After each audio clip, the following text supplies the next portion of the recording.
All right. Good morning, everyone. Hope y'all are doing good. Hope you're having a good Tuesday, good week so far. Let me go live on Instagram here as well. Wait for that to kick in. Good morning, Instagram. Good morning, YouTube.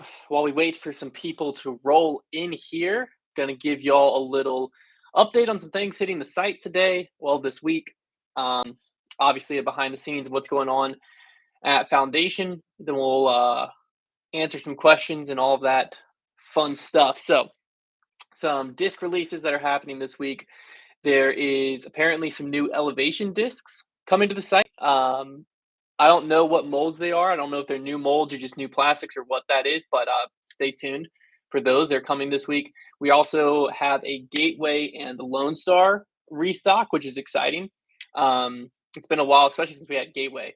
So Gateway and Lone Star restock coming to the site, and then the rest of the MVP will be hitting the site. So I never remember what disc I was throwing. I think it's the Dimension or the Delirium, whichever one we just posted on Foundation. Those will be restocked probably today or tomorrow. Those are coming soon. I saw a lot of comments about how it flew for me.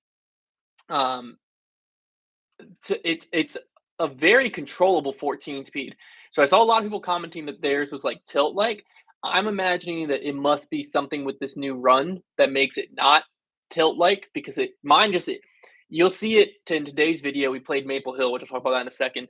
And a lot of the shots out there require long throws as far as I could humanly throw. And I was going to that Delirium or Dimension. I think it's the Dimension.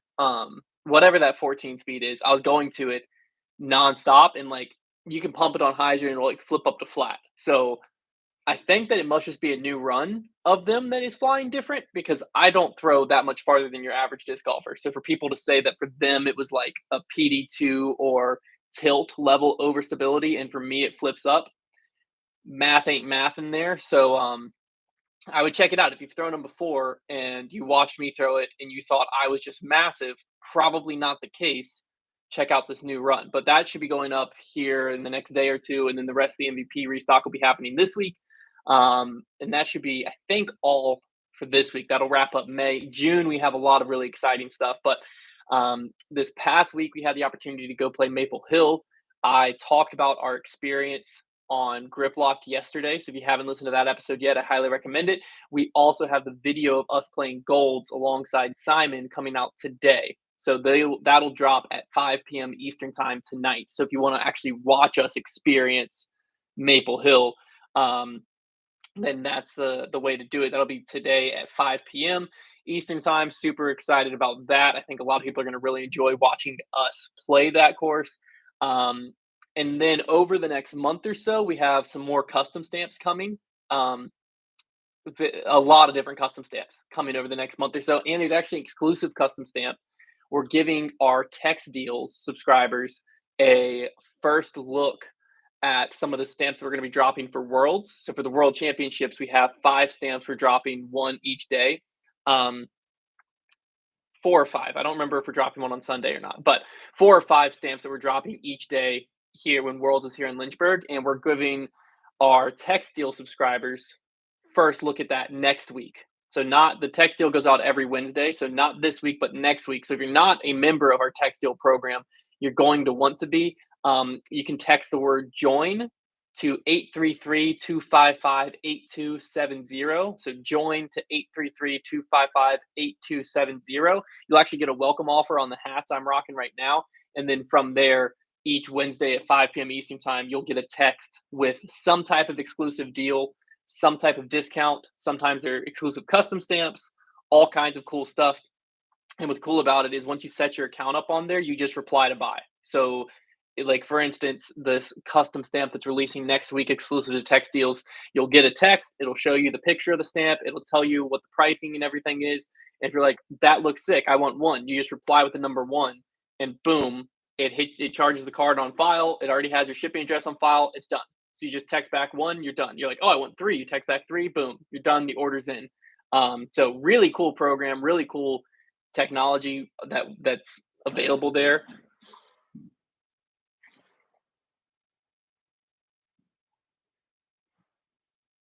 I don't know what just happened. One second. Someone sounded like they just like died.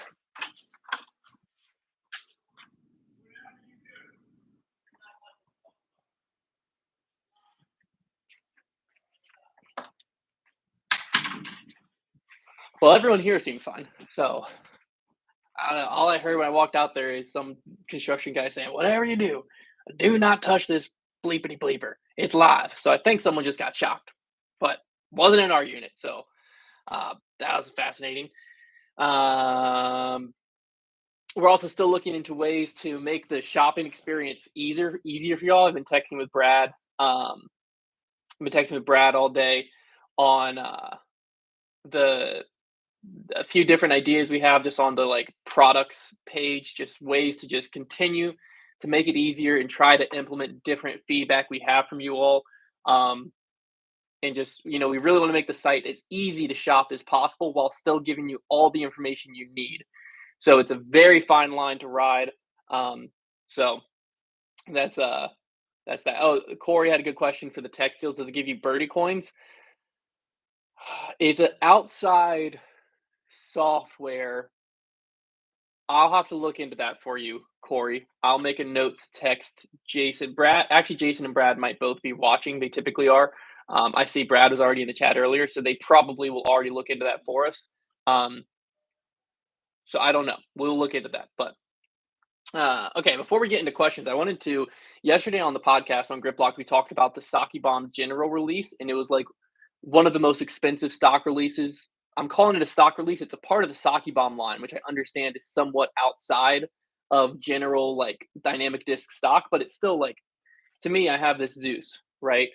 PM line, Zeus. To me, this is stock Discraft disc. It's more expensive, right? The Zeus, I think now runs like $21.99 versus typical ESPs close for like 19. So it's a little bit more expensive, but it's a stock Discraft disc. From my understanding, the Sakibomb General fits that same bill. Um, it's just the Sakibomb line. Well,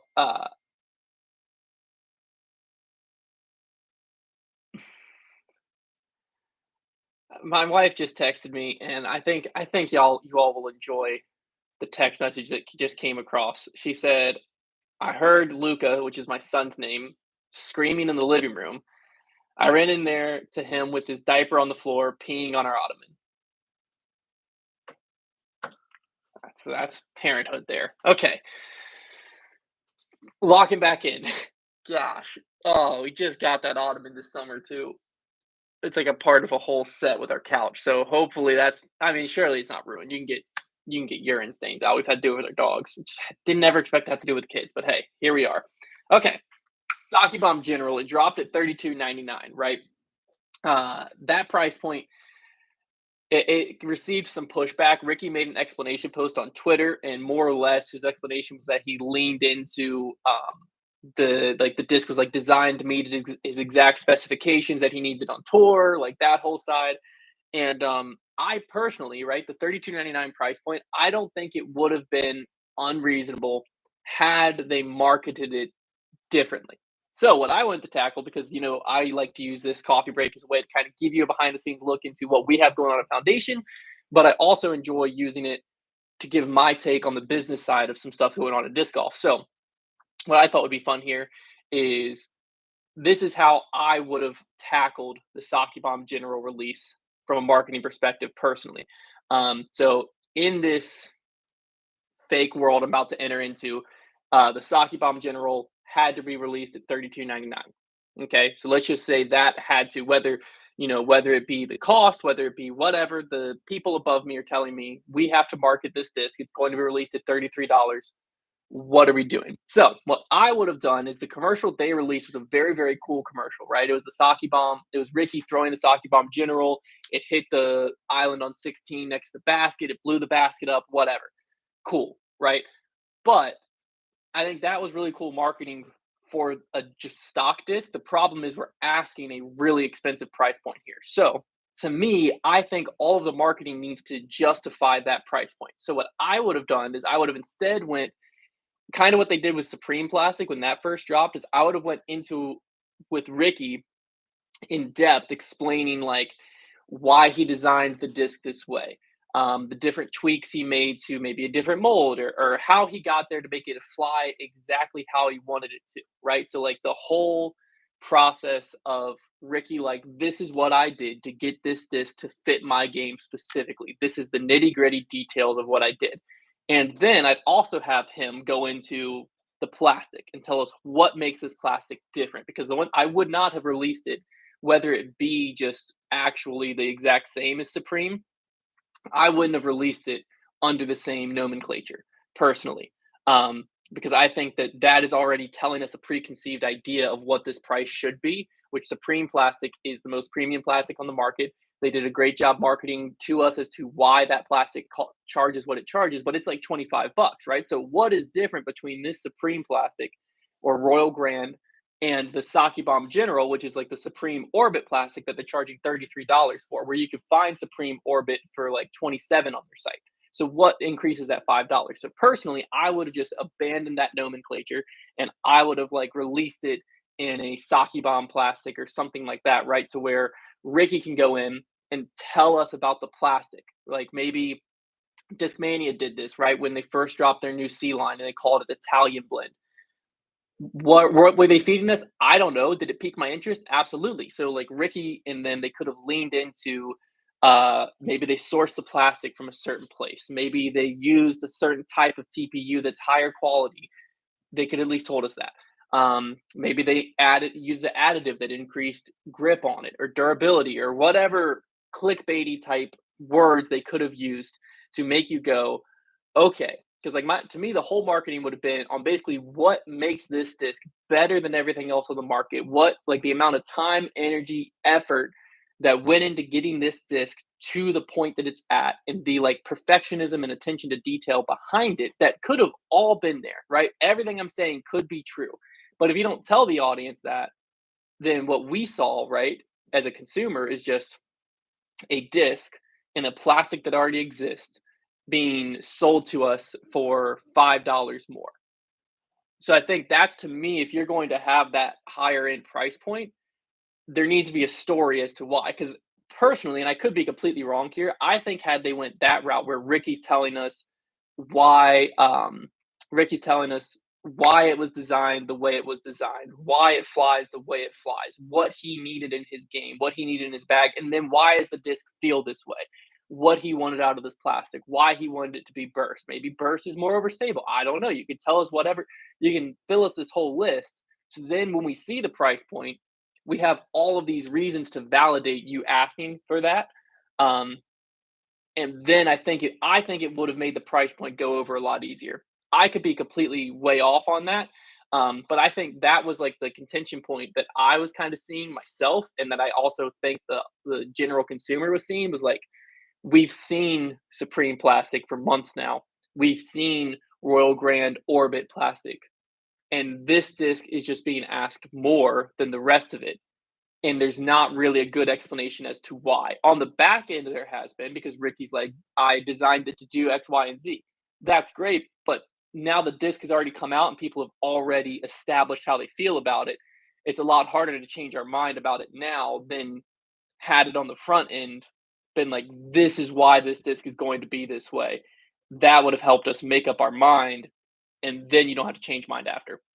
There's still the audience that was never going to buy a disc for $33, right? There's still the audience that was never going to buy a disc for more than $19. That's not who you're marketing to. So that's how I would have attacked it. But I think it's been interesting because I don't think this is the last disc we're going to see above $30. I don't think this is the most expensive disc we're ever going to see.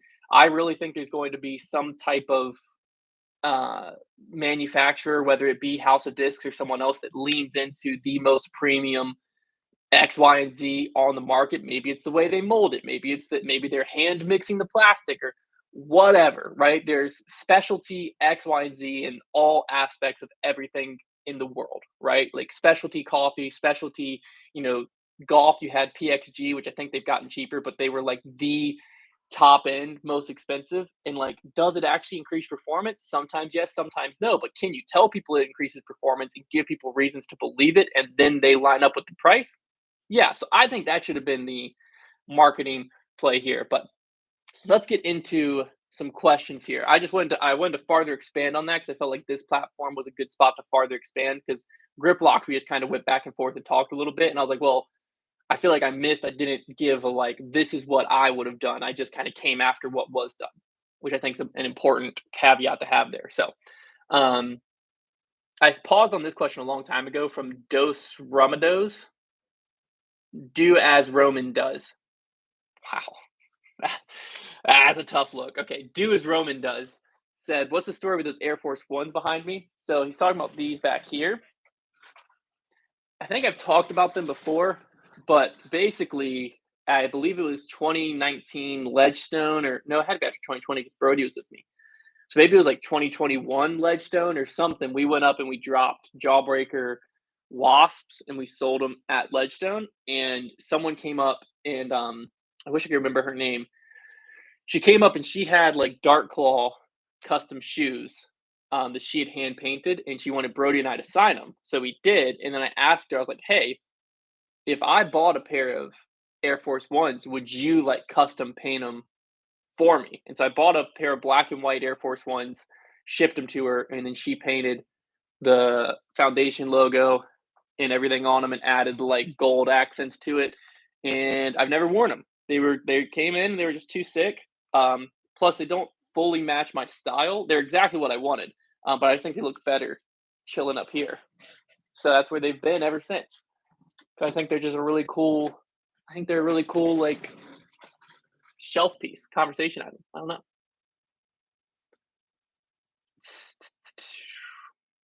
Okay, let me just try to get. All right. I'm back current on Instagram. So if you asked a question that I skipped, re-ask it. Okay, over on YouTube, Brad confirmed you do receive birdie coins for your text deal orders. So if you have a birdie coin, which is our reward system, if you have that account set up, I would assume it uses your number. I would imagine, but whatever number, email, just make sure you use the same one for text deals, and it looks like it will sync. So that's good. Cody said, speaking of grip lock, isn't remix discs kind of in line of the undercut made by MVP, I believe? Yeah, I thought of that right after the podcast. So remix discs is made by MVP. They actually use some of the like streamline and mint molds, if I'm not mistaken, and they sell them direct to consumer on Amazon, which is kind of what I was talking about before. Because if I search remix disc golf, let me see here. So yeah, they're selling like premium discs, right? Made by MVP for like $11.95, $12.95 on here. So they're just like way undercutting themselves, but they rebranded it as Remix. And I don't even know, I forget how you even find that it's designed made by MVP. There is somewhere that it like said, I mean, you can tell when you feel it, but I don't see it on here. But yeah, Remix Disc Golf. So they are kind of doing it themselves, which is, I it won't surprise me if a lot of companies start going that way. Um, so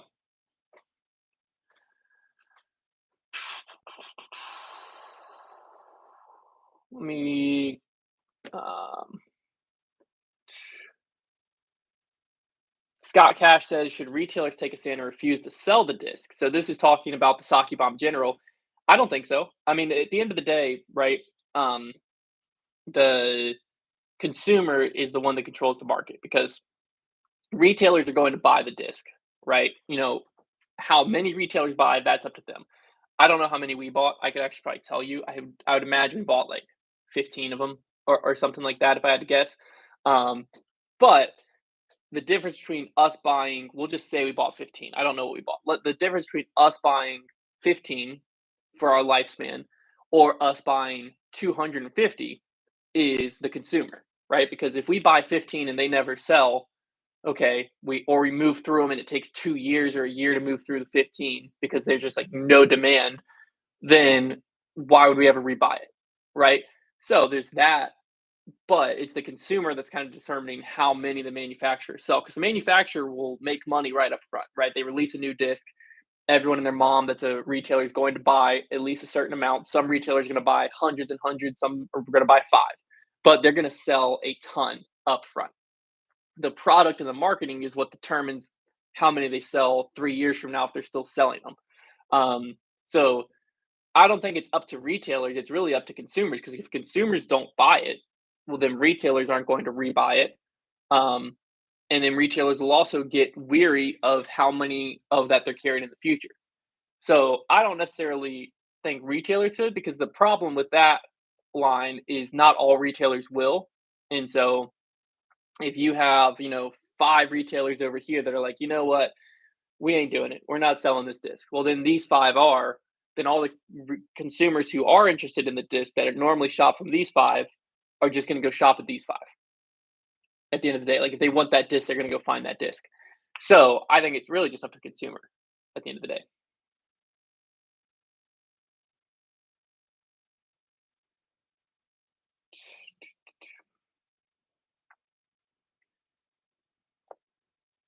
Disc golf was sick, and I think this was what a lot of people have been saying.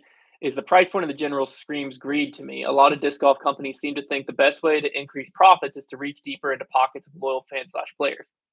I think the reason it screams that is because we weren't told the story, right? Because could that be true? Absolutely. Like, could it be just your normal disc? It costs them $3 to make it, and they're like, "Hey, here's an idea. What if we just sold it for 32?" Yeah. Or could there be a reason they're charging that much? Yeah, absolutely. There could. There could be some type of reason. Like maybe they did choose more premium plastic. Maybe they did do whatever. Maybe they really spent a frick ton of time, researching and developing this mold to make it the perfect distance driver for a Ricky. We don't know any of that.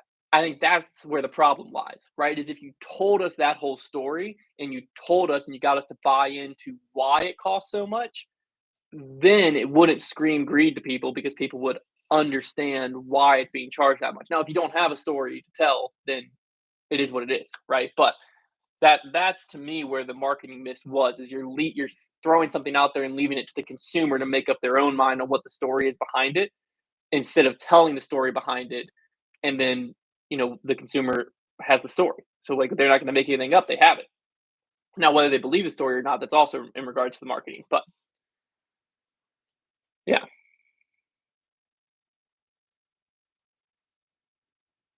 Roman Greer says, "What does my daily coffee look like? Am I a legit coffee nerd or just an average coffee guy?" I'd say somewhere in between. So my daily coffee, I get up every morning and make a pour over. I use a V60 pour over. Typically, my brother owns a coffee shop next door, so typically, my favorites are like Ethiopian natural or washed process, something there. Anaerobics, incredible. I just don't want to pay the price for it. So typically some type of Kenyan, Ethiopian, Rwandan. I love all of those like bright, fruity, acidic, flowery, that type of flavor palette. So I make that every morning. I also do own an espresso machine. I don't really use it that much, but I make my wife lattes and stuff on it. Every once in a while, I make myself an Americano, but I wouldn't go. I don't know enough to be super confident calling myself a coffee nerd. I would love to be able to call myself a coffee nerd. I think at one point in my life I was. Right now, I'm just like a coffee enthusiast with enough knowledge to be dangerous. So I have enough knowledge to sound like I know what I'm talking about without fully knowing what I'm talking about. If you know what I'm talking about. Um,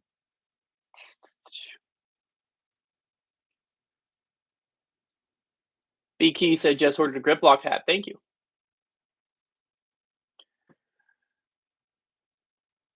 Come to Maryland looking to set up a private course with lodging for you. We could look into that for sure. Maryland's not too far away. All right, let me try to get back to current. Let's see. Jonathan White said, "Feels like manufacturers are doing whatever they can to make money now that COVID boom is over." Yeah, I you can definitely get that feel. The There's been a lot of people asking the question of like, is disc golf shrinking? And it depends on how you look at it, right? Because are we shrinking from the peak we were at? Yeah. Are we currently? I don't know. I think we've already kind of settled and started going back up. But like you have the COVID peak happened, right? And a lot of the reason those people were doing stuff were playing disc golf is because the stuff they typically would go do with their leisure time, their free time was shut down, right? Or even if it wasn't shut down, they had concerns as to why they didn't want to be doing X, Y, or Z. So some of those people left, right? So let's say we were here pre 2020, we were here peak COVID boom. We'll call it 2021 peak COVID boom ish, right? 2021, 2022, somewhere in that range. Well, then it came down. Now, some of it fell like this, some of it fell slow, but then it eventually has leveled and stabilized. And if you look, like, we're still above where we were. And had we been on a normal trajectory, I think we're even above where our normal growth would have put us. But from the peak, we're down, right? And now it's starting to come back up. At least that's what we're seeing, is now it's starting to go back up and we're growing at a healthy, sustainable rate that we were seeing, 2019, 2020, like what we were seeing back then. We're growing at that rate again. It just looks different. It depends on what metric you're using. Because if you're using the PDGA membership metric, well, when money gets tight, which with inflation, with the market, all of that, something has to go. A lot of people, the first thing that's going to go is tournament play and PDGA membership. That doesn't mean they've left the sport. That means they've left active tournament play, right? And so if you're sitting there and I'm like, oh, look, I can play 3 tournaments a year. They're going to cost me $40 a piece. It's $120. Plus, I'm going to be a PDJ member. It's $170. Or I can do none of that and have $170 to spend on discs I enjoy, or spend $100 on new releases coming out throughout this year and play the sport for free at my local public courses. I think that's the pullback people are seeing.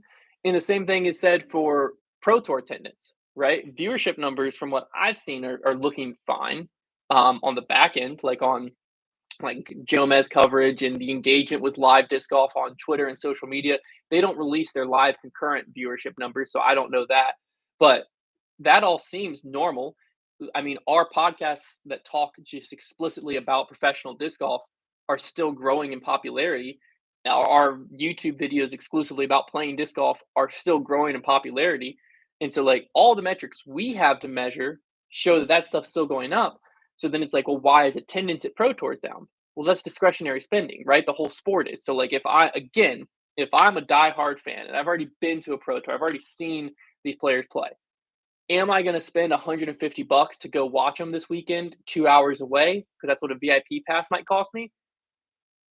Maybe. Or am I going to spend that $100 again on new discs and just playing the course locally and watch it on DGN or on Jomez? That's a much more intriguing thing for a lot of disc golfers. So I think that's where we're seeing a lot of it. Is just like the excess stuff is kind of how we are measuring the boom of disc golf. But if you look at like UDisc's numbers year over year, they're going up, and I think they have like, last I saw, I think it was like 2 million or 1 million plus like active disc golf players. That's crazy. That's like 10x the active PDGA members. So I think we're using the wrong metrics, because the people that are feeding us the metrics are the ones that are relying on the excess spending that it's getting tighter and tighter as, the economy is tighter and tighter with inflation and everything going on. So that's what I see. That's how I perceive the data. I could be way off, but to me, like, if I go out to a course, the courses around here seem busier than ever. I have a way more friends that I'm not even getting into disc golf that just are into disc golf than ever. Like, people just know about this sport a lot more. And so to me, I think the sport is still growing. And manufacturers, though, it is tough because, like, there was a peak, right? And at that peak, like, you could sell anything to anyone.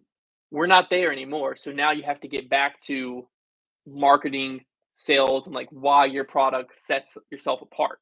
I think that's kind of where we're at. I don't even know the rant I just went on, but hopefully it makes sense. Ooh, the Mad Lefty said, favorite shot to throw at Maple Golds this past weekend. Oh boy. I think the tee shot on one, simply because you had the adrenaline, you had all the anticipation, all the hype ready to just like go. And then it's such an iconic hole. I don't want to spoil what happened on any of the other holes, but like, all the water shots are a blast to throw. We got to play gold, and then we played diamond the next day, so we got to attack them from different tees too. they're all a blast to throw. There's so many iconic holes at Maple. So, did we play Pyramids? No, we just played Maple Hill. We went to Pyramids because we went to that shop that's there because we went to check that out, but that was it. Um, do we run into any dodges? No, Steve Dodge texted Simon and told him to tell us, hey, but they were out of town on vacation somewhere, so we didn't get to whatchamacallit, meet them.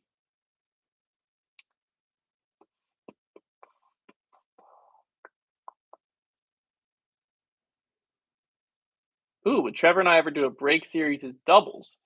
That could be interesting. That could be really interesting. We never really thought of it. I mean, we kind of do it with Course Conquest, but obviously that's alt shot, so not the same. But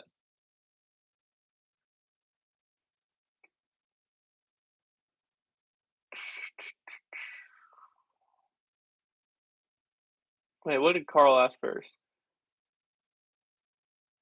Oh, what did I think of the most recent Q series course? I didn't see it. I didn't see it. Um,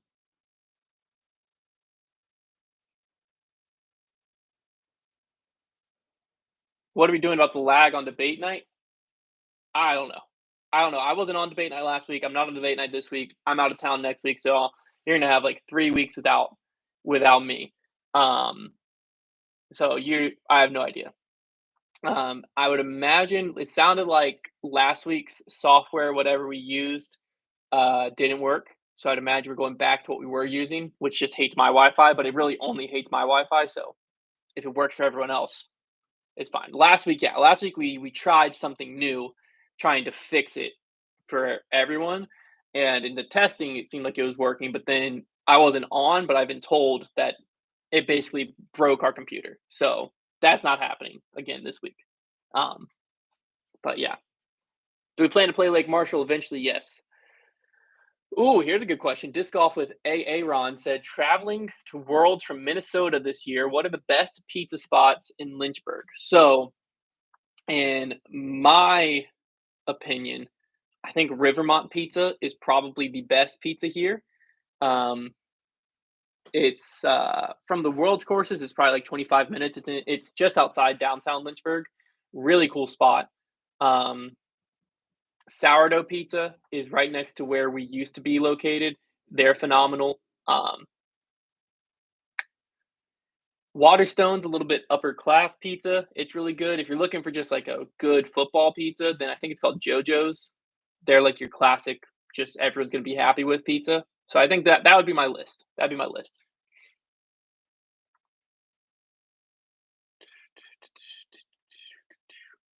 What's the wholesale price of General? I'm not sure. I don't handle our wholesale purchasing, so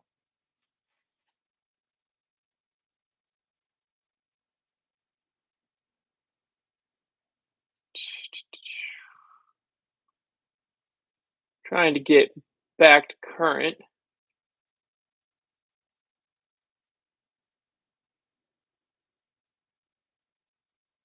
When's the next Disney trip? I don't know. Oh, La Villa, really good. Good call, Jason. La Villa is really good pizza and Italian. Someone asked when the next Disney trip is.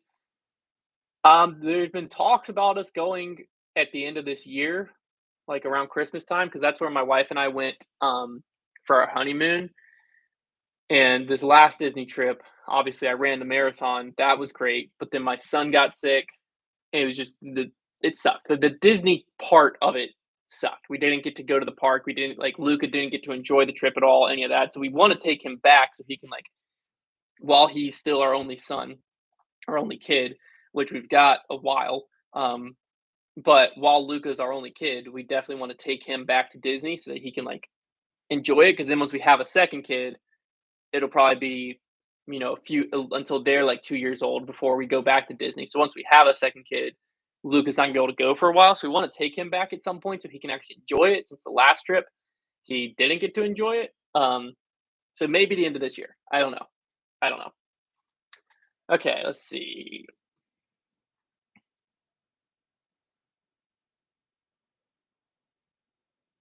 Super Entertainment Man said, I'm getting my 10-year-old brother in law into disc golf. What disc would you recommend? I was considering the Dino Disc starter set.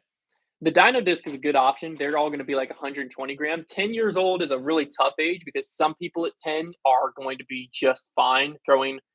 Like some people hit like growth spurts and stuff before they're 10, and they're like a 10-year-old, they're like tall, lanky, and they'd be just fine throwing your typical like 150 to 160 some gram, like lighter weight disc, but you don't need to go full dyno discs. And then other 10-year-olds, the dyno disc is going to work best. So if if he's like a athletic 10-year-old, he's playing baseball, he's like in a bunch of sports, like and he has a good arm on him, then just go with like the diamond, pick out like a typical beginner mid, like the soul or something like that, and then the putter won't really matter.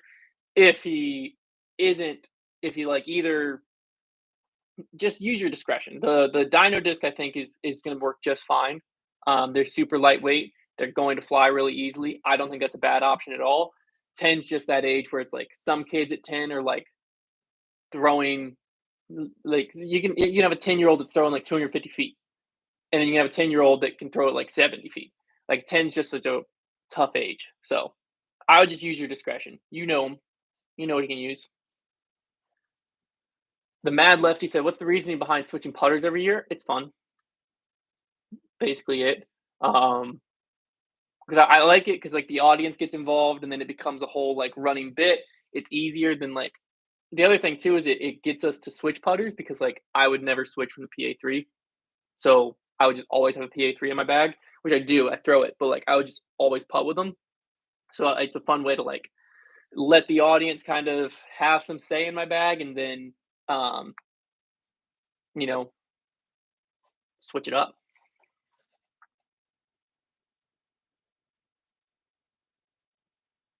Who will be at the retail store the week of June 10th? I don't know. I don't know who's working. I think Trevor's on vacation, but I'll be back by then. So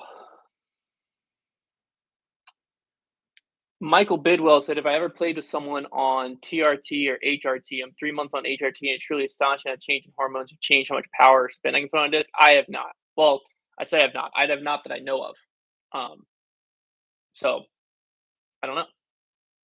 Haven't experienced it. Carl Elliott, do you think shorter, more technical wood courses have a place on the Pro Tour? Getting tired of all the courses, all the golf courses we see nowadays. Shorter, more technical wood courses? No. I don't think shorter do because if you go too short and technical, it becomes hard to watch for a viewer and it just like smushes the field together too much and it doesn't let the best players rise. Longer wooded courses like Northwood, like New London, I think Nevins fits in that category. Idlewild somewhat does. Maple Hill almost would. Green Mountain Championship course does. I think they have a great place on the Pro Tour. I think the tough part is it's hard to find those courses not on the eastern side or close to the East Coast. Because I mean, every course I just listed: W.R. Jackson, Georgia; Idlewild, Kentucky, Ohio. I mean, it's on the border. Maple Hill, Massachusetts; Green Mountain Championship, Vermont; New London, Lynchburg, Virginia. Trying to think other like woodedy type courses.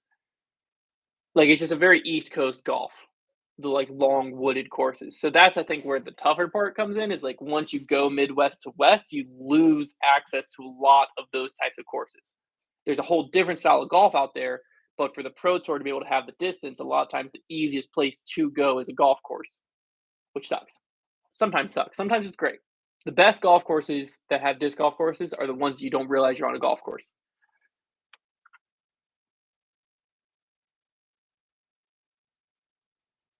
If any of the dads tried macros with their sons while they were little, my son throws minis. I haven't tried the macros.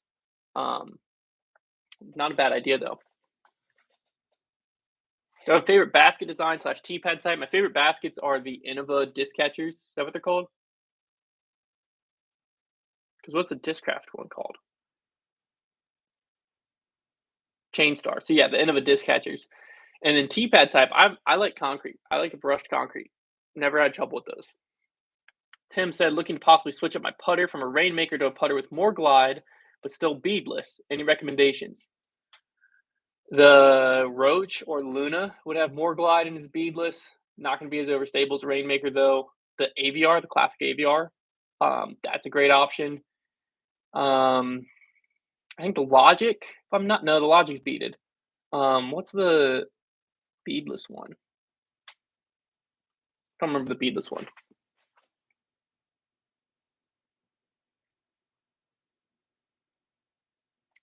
He also said Iron Hill, another great example of a wooded course, but again, East Coast. So I think it's tough. All right, a few more questions. We're going to wrap this up. Disc Golf with Sig said, is the tech disc all set up and available for customers throughout the store? It's set up. I don't know if it's available for customers yet. Um, I know the plan with it is it's basically just going to be for customers who like come in and don't know what disc they want. And like we need to recommend a disc. It's going to be a lot easier if we let them have like 5 throws on the tech disc. And then we can be like, oh, you're throwing 50 miles an hour with X amount of RPMs. I have a good idea of what disc is going to act like you want it to, right? Because it's hard when someone comes in, it's like, oh, I throw 250 feet. I want this that hydro flips to dead straight. And you're like, now we're basing it all on, how far you said you threw. And we don't know, like, was that a max distance once? Is that like your average? So, like, if you just rip a few in the tech disc, we know kind of what pool that puts you in, and then we can know what disc is going to act that way for you. So that's the intention for it. We're not going to have it set up where people can just come in and do field work on the tech disc. So is it set up? Yeah. Is it available for customers yet? I'm not sure on the answer to that. I think we still have to write the policy and get the like liability waivers and all that stuff taken care of. So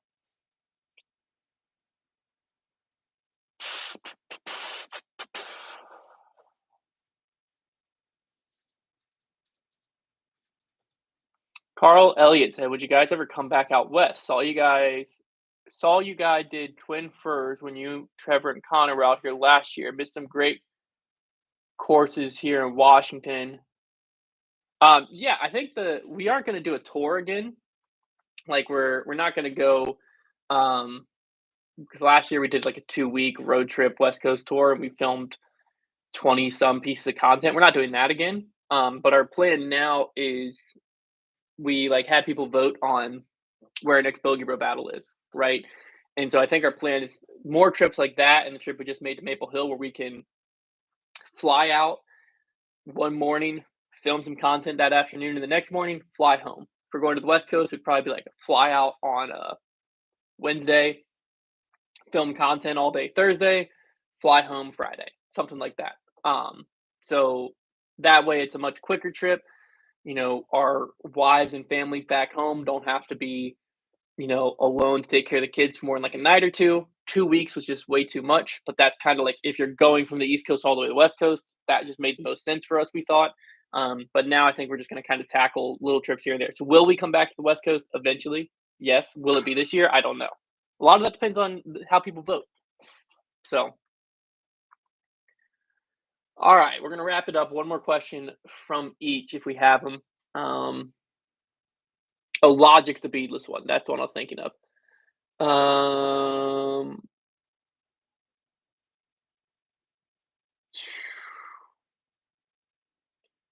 Josh Brandon said, favorite era of disc golf, both Pro Tour side and disc release slash casual play.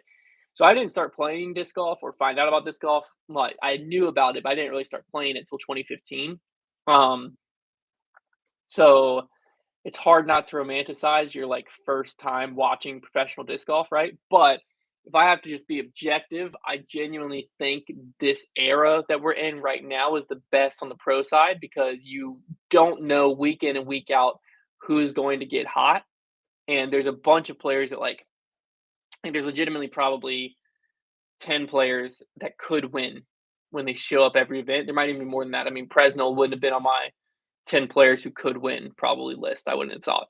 Um, but like it wasn't shocking. There's a lot more players like that where it's like it's not a shocking thing for them to win. But before it would have just been like if Ricky and Paul didn't win, then it was a very rare occurrence. I think it was 2016 where like 2015 Paul came first, second, or third and everything. Greatest season ever played. 2016, I think it was 2016, where if Ricky and Paul were both at an event, one of them won. That's crazy. but it made disc golf, it was very fun to watch because there was a lot of battles between them, but it made it very predictable. Whereas like nowadays, you go into a pro tour event and like this weekend we have the Portland Open, right?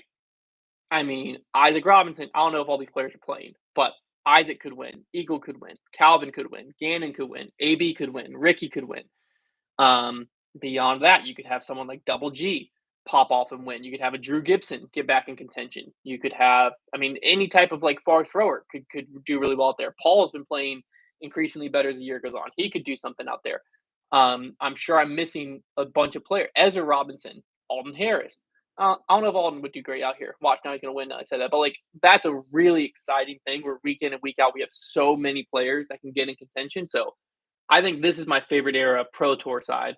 And then casual play side, it's got to be when you first get in the sport. 2015 to like 2018, those first few years of me finding disc golf and then getting really into competitive disc golf side, there's nothing that beats that. I mean, the first few years of you playing, you just don't even know what's out there. And then like every disc you try, you just have like hundreds of discs that you can try, and every one you're just like learning how different discs fly. And that like brand new excitement is just near impossible to beat. The only time I've really felt it again is like when companies do something really innovative. Like I got really excited with the like Z Jawbreaker. That was really cool. Got me very excited about discs. The Supreme Plastic gets me hyped up. I love the feel of that stuff. But it takes something like brand new and innovative to like get that spark back a little bit. Carl Elliott will finish with this one, although I don't know if I'm gonna be able to answer it. He said each person at Foundation's favorite and most disliked pro. Oh boy, for me, I think for a lot of people at Foundation, favorite pro to like root for would probably still be Paul. Um, there's just something about if you got into the sport around the time we did, right? Of like that 20, I think Trevor got in like 2012 or somewhere in there. I got in 2015. I think Connor started playing like 2014. Like if you got into disc golf at like that realm, there's just something about when Paul gets back in contention that just gets you hyped up. There's just something about it. So I think a lot of people like the pro they're going to get most excited is Paul. Um, Disliked pro, it would vary. I don't know. I don't know. I don't even know mine. You know, it depends a lot even on the week. Uh, but I like watching good golf. If you get someone who's entertaining and is pushing the lead, like they're gonna be my favorite pro that week. So like AB, been love watching him. Gannon Burr, love that. I would love to see Ricky get back in contention. I'd love to see Calvin, you know, take down a major. I think like those storylines are really fun to watch. So I'm more of a storyline guy now than just like this is my favorite pro. I'm upset if he doesn't win. I'm excited if he does. I'm more of a like fan of the general pro tour right now. And I think a lot of people would fall into that boat here. But there's definitely like I know Robbie C's favorite player is Calvin. Trying to think who else I know know their favorite player. They're very adamant about it. I don't know. Maybe that'd be a good social post. Maybe we'll take that from you, Carl. But all right, appreciate each of you tuning in. Hopefully you enjoyed. Nate McMurray, he's in the chat. He's one of our employees. He said Calvin. So there you go, another Calvin guy. Maybe there's a lot of Calvin guys sneaky here. Appreciate each and every one of you tuning in. Hopefully you enjoyed. I'll be back. Actually, next week I'm at the beach. So if I do go live for coffee break, it'll only be on Instagram. I won't do it on YouTube. I don't think I will go live, but if I happen to, it would just be on Instagram. So if you typically watch on YouTube, no coffee break next week. And then 2 weeks from now, we'll be back on all platforms. I'll be back in the office. It'll be a good time. So appreciate y'all tuning in. Talk to you all later.